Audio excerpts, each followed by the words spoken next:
Tragedi 2. Tragedi kekejaman Indonesia di Meulaboh, Aceh Barat. 7 Januari 2005. Setelah kejadian musibah tsunami pembukaan yang menggetarkan jiwa dan memilukan hati. Pada pagi yang dingin tanggal 7 Januari 2005, Meulaboh masih berduka. Angin laut membawa bau asin dan anyir kematian, menyapu reruntuhan rumah dan jasad yang belum sempat dikubur. Tangisan anak-anak yang kehilangan orang tua bercampur dengan doa orang tua yang kehilangan anak. Di tengah luka yang masih basah, ketika rakyat Aceh Barat mencoba bangkit dari kehancuran tsunami, datanglah kekuatan lain yang jauh lebih kejam dari gelombang. Manusia berseragam yang membawa senjata dan perintah tanpa hati. Dapat dibayangkan di tengah kesedihan bencana yang melanda. Langit Meulaboh pagi itu tidak hanya diselimuti awan kelabu, tetapi juga asap pembakaran rumah dan teriakan minta tolong yang tenggelam dalam suara tembakan. Mereka datang dengan dalih penertiban dan relokasi, tetapi yang terjadi adalah pembantaian dan pemerkosaan. Setiap peluru yang ditembakkan, setiap jeritan yang tertahan, menjadi saksi bahwa kejahatan ini bukan kecelakaan, melainkan kehendak kekuasaan atas rakyat yang tak berdaya. 7 Januari 2005. Pada tanggal 7 Januari 2005, hanya 2 minggu setelah bencana tsunami yang meluluh lantakkan Aceh, tanah Meulaboh yang masih berlumuran lumpur dan air mata kembali diguncang oleh tragedi kemanusiaan yang dilakukan oleh aparat berseragam.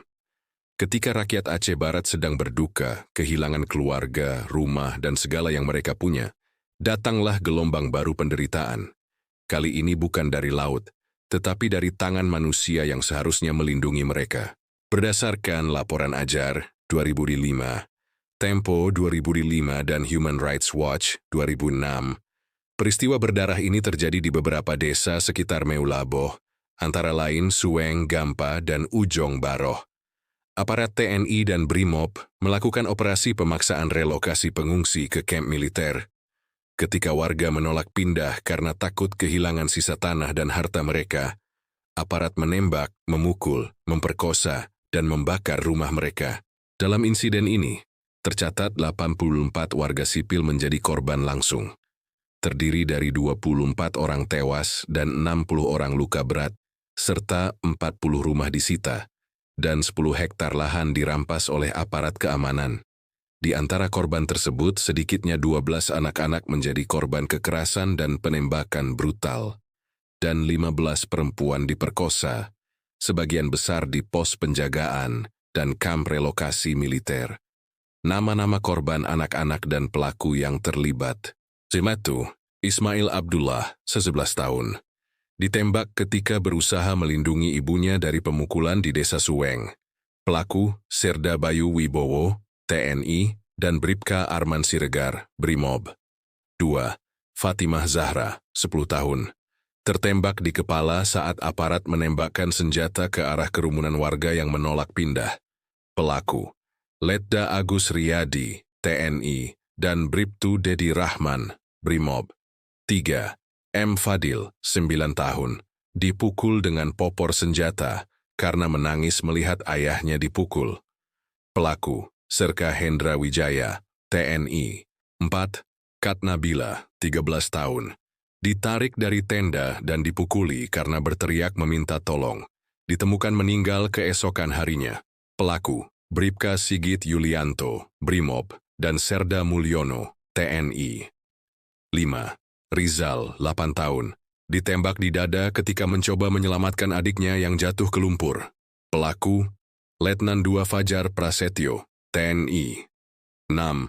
Ayu Rahmah, 12 tahun, hilang setelah dibawa oleh 2 aparat dari pos pengungsian Gampa. Pelaku, Bribtu Rian Andika, Brimob, dan Sertu Ilham Setiawan, TNI. Nama-nama perempuan korban kekerasan seksual dan pelaku yang terlibat. 1. Nurhayati, 28 tahun, diperkosa dan dibunuh di rumahnya di Gampa. Pelaku, Letkol Bambang Santoso, TNI, dan Bribka Fadli Ahmad, Brimob. 2. Kat Asmah, 32 tahun, diculik dari tenda pengungsi dan diperkosa bergiliran di pos militer sebelum dibunuh. Pelaku, Serda Rio Gunawan, TNI, dan Bribka Rizky Putra, Brimob. 3. Siti Aisyah, 24 tahun. Diperkosa di depan anaknya yang berusia 5 tahun, lalu dibunuh. Pelaku, Bribka Andi Saputra, Brimob, dan Serka Dedi Firmansyah, TNI. 4. Halimah, 35 tahun. Diperkosa dan disiksa hingga meninggal di kamp relokasi. Pelaku, Letda Dwi Haryanto, TNI. 5. Zainab, 29 tahun. Ditemukan tewas di sawah dengan tanda-tanda kekerasan seksual. Pelaku, Bribtu Arif Nugraha, Brimob, dan Serda Andri Suryono, TNI. Walaupun ada 12 anak-anak yang menjadi korban dan 15 perempuan yang diperkosa. Karena keterbatasan akses dan kemampuan para penyintas, hanya dapat memperoleh nama-nama yang tercantum di atas. Kepada Bapak, Ibu, dan saudara-saudari Aceh semua, ini adalah paparan kebenaran, bukan untuk menambah luka, melainkan untuk mengingatkan dunia agar keadilan ditegakkan. Jika Perserikatan Bangsa-Bangsa tidak bertindak dan penjajah Indonesia terus menindas di bumi Aceh, maka berdasarkan Piagam PBB Pasal 1 tentang hak penentuan nasib sendiri, suara rakyat adalah mahkamah tertinggi yang menuntut keadilan. Kalau menurut follower pantaskah pelaku-pelaku ini disebut manusia? Doa dan seruan. Ya Allah, Tuhan yang Maha Adil, jangan biarkan darah orang-orang tak berdosa ini mengering tanpa keadilan. Ampunilah mereka yang gugur, muliakanlah para syuhada Aceh di sisimu. Jadikan penderitaan kami sebagai saksi di hadapanmu, bahwa negeri ini telah dikhianati oleh tangan penjajah. Firman Allah dalam surah An-Nisa 75 mengingatkan, mengapa kamu tidak berperang di jalan Allah dan membela orang-orang yang lemah, baik laki-laki, perempuan, maupun anak-anak yang berdoa. Ya Tuhan kami, keluarkanlah kami dari negeri ini yang zalim penduduknya, dan berilah kami pelindung dari sisimu. Sabda Rasulullah, sesungguhnya kehancuran suatu umat dimulai ketika orang kuat dibiarkan berbuat zalim terhadap orang lemah. Hari itu Maulaboh kembali berlumur darah. Bau kematian bercampur dengan lumpur tsunami. Anak-anak kecil terbujur di antara puing, perempuan menjerit dalam diam, dan lelaki tua dipukul hingga tak bangun lagi. Aparat yang datang dengan janji perlindungan berubah menjadi algojo di tanah yang seharusnya mereka jaga. Sampai hari ini, tidak satu pun pelaku diadili. Rakyat Aceh Barat masih berjuang mempertahankan tanah mereka dari perampasan, dan keadilan masih menjadi mimpi yang jauh. Kami tidak akan berhenti berdoa dan bersuara, sebab diam adalah bentuk pengkhianatan terhadap darah para syuhada. Wahai dunia, dengarlah suara Aceh. Jangan biarkan kejahatan ini dikubur dalam diam. Sebarkan, bagikan, dan suarakan. Agar keadilan datang, agar darah syuhada tidak tumpah sia-sia. Daftar pelaku yang dikenal berdasarkan laporan publik dan kesaksian. 1. Kolonel Infantri Dwi Santoso, TNI, Komandan Sektor Banda Aceh pada operasi pasca tsunami, disebut dalam laporan lapangan sebagai penanggung jawab operasi militer di wilayah Meulaboh dan sekitarnya. Dwi, Kompol Bambang Haryadi, Polri, Kepala Satuan Brimob yang memimpin pos keamanan di Ujong Baroh dan Gampa, dilaporkan memerintahkan penyisiran dan penahanan warga sipil. 3. Letkol Bambang Santoso, TNI, Komandan lapangan yang disebut dalam berbagai kesaksian warga Gampa sebagai atasan langsung dalam operasi pemaksaan relokasi. 4. Serka Hendra Wijaya, TNI, anggota Satuan Darat yang terlibat dalam pemukulan dan penembakan anak-anak di Desa Suweng. 5. Bribka Andi Saputra, Brimob, anggota Brimob yang terlibat dalam pemerkosaan dan pembunuhan perempuan di Meulaboh. 6. Letda Dwi Haryanto, TNI, disebut oleh saksi sebagai pelaku penyiksaan terhadap pengungsi perempuan di kamp relokasi. 7. Bribtu Rian Andika, Brimob, terlibat dalam penculikan anak-anak dan kekerasan terhadap warga sipil di Gampa.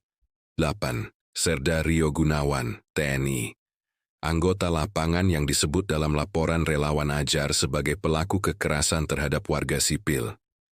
9. Bribka Rizky Putra, Brimob, disebut oleh saksi dalam laporan Ajar sebagai salah satu pelaku pemerkosaan terhadap perempuan pengungsi. 10. Letnan 2 Fajar Prasetyo, TNI, dilaporkan memimpin tim yang melakukan penembakan terhadap warga sipil yang menolak relokasi. Semua nama di atas berasal dari dokumen kesaksian dan laporan publik yang telah disebut di bagian referensi, serta catatan saksi lapangan yang dihimpun oleh lembaga HAM. Tidak satu pun dari mereka yang pernah diadili secara hukum. Referensi: Tempo, Meulabo, warga dipukul dan dibunuh karena menolak relokasi.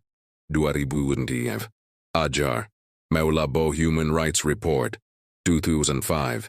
Human Rights Watch, Aceh, Human Rights Abuses Continue Post-Tsunami, 2006. Arsip video YouTube, Meulabo 2005. Kekerasan Pasca Tsunami Catatan Keadilan. Kami adalah penyintas menegaskan bahwa semua nama korban dan keluarga telah berusaha memberi kesaksian, namun dunia masih menutup mata. Tidak ada alasan untuk menunda keadilan bagi rakyat Aceh. Setiap anak yang terbunuh dan setiap perempuan yang diperkosa memiliki nama dan kisah. Tidak ada yang patut disembunyikan dan tidak ada yang boleh dilupakan. Tragedi ini harus diingat sebagai saksi kekejaman yang terus dibiarkan tanpa hukuman.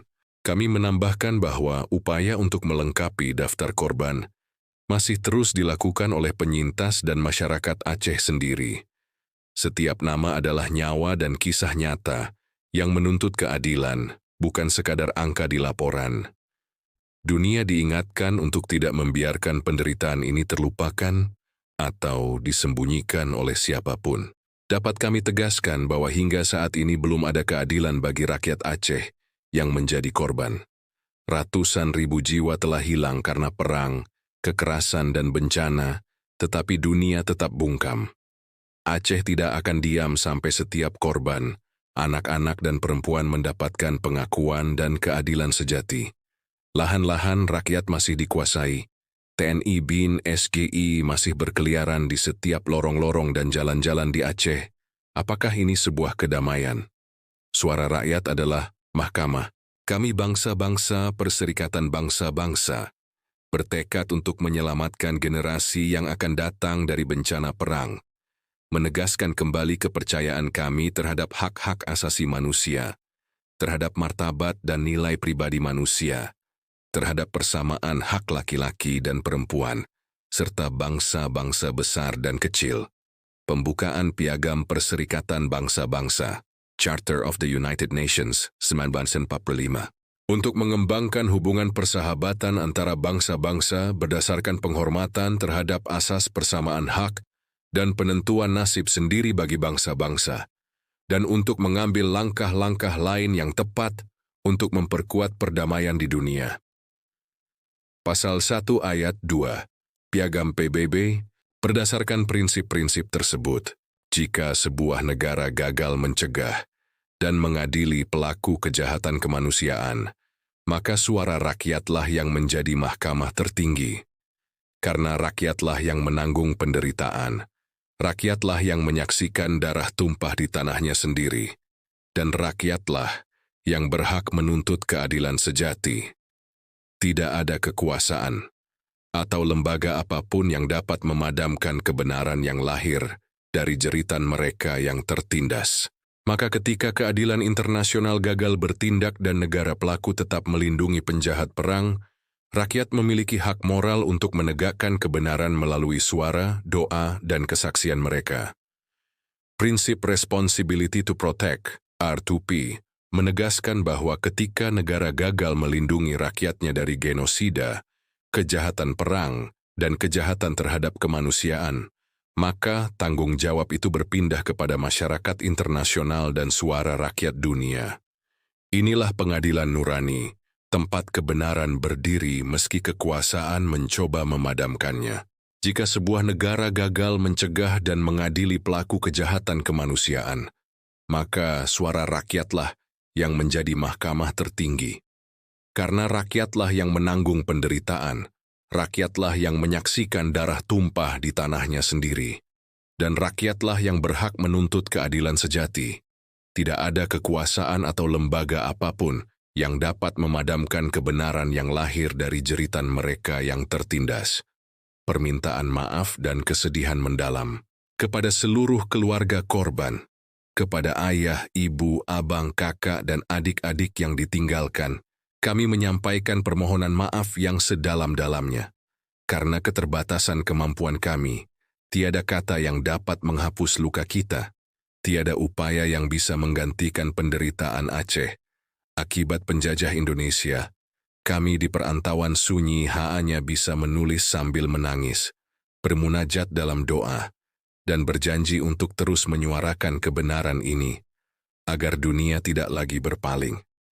Walau terkadang nyawa dan kebebasan jadi taruhannya, semoga setiap nama yang telah disebut dan tidak disebutkan di sini, dan setiap jiwa yang telah pergi menjadi cahaya di sisi Allah. Semoga air mata para ibu yang kehilangan anak dan doa anak-anak yang kehilangan orang tua menjadi saksi di hadapan Tuhan bahwa mereka tidak mati sia-sia. Kami berdiri bersama kalian dalam duka, dalam cinta, dan dalam tekad untuk tidak membiarkan keadilan terkubur oleh waktu.